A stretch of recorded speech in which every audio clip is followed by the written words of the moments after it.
আমি একজন সাধারণ খেটে খাওয়া মানুষ, তবুও বাংলাদেশ নিয়ে ছোট্ট কিছু কথা বলতে চাই। বাংলাদেশের মানুষ আমার কাছে মনে হচ্ছে এরা অকৃতজ্ঞ। আপনি কিভাবে বুঝবেন বা আমি কিভাবে বুঝলাম? আপনি একটাবার লক্ষ্য করে দেখেন, সোহাগ নামের ছেলেটা চাঁদার জন্য তার জীবন দিতে হলো, কিন্তু সেই ঘটনা এখন কি হয়ে দাঁড়াইছে দেখেন। সেটা এখন ব্যবসায়িক দ্বন্দ্বের কারণে সোহাগকে হত্যা করা হয়েছে।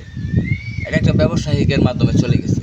আচ্ছা যাই হোক, এটা যায়, ওইটা ঠিক আছে, এটা চলে গেছে, ভালো। আপনি আবার দেখেন 1985 সালে যে বিমানটা, মেয়াদবিহীন বিমানটা, এটা মেয়াদ চলে গেছে। এটা কিন্তু মানুষ ভ্রমণ করার জন্য না, এটা প্রশিক্ষণ করার জন্য না। যেটার মেয়াদ চলে যায় এটা নষ্ট হয়ে যায়। আপনি সাধারণত একটা আপেল যদি নষ্ট হয়ে যায়, সেটা আপনি খেতে চাইবেন? কখনোই খাবেন না, সেটাকে আপনি ফেলে দিবেন। বা নষ্ট হয়ে গেছে, সেটা আপনি খাবেন না, ফেলে দিবেন।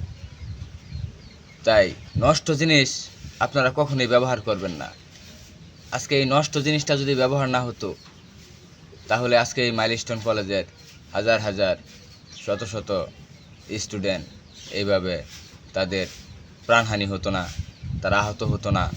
কিংবা যারা আহত হয়নি, প্রাণহানি হয়নি, যারা আশেপাশের ছিল বা তার পাশের বিল্ডিংয়ে ছিল, তাদের কিন্তু একটা আতঙ্ক বিরাজ করছে তাদের নিজের মাঝে। একটা জিনিস লক্ষ্য রাখবেন, মেয়াদবিহীন কোনো কিছু ভালো না। যাই কিছু করেন যাচাই বাছাই করে তারপর কাজ করবেন। ভালো থাকবেন, সুস্থ থাকবেন, এটাই আমার বলার ছিল। ধন্যবাদ।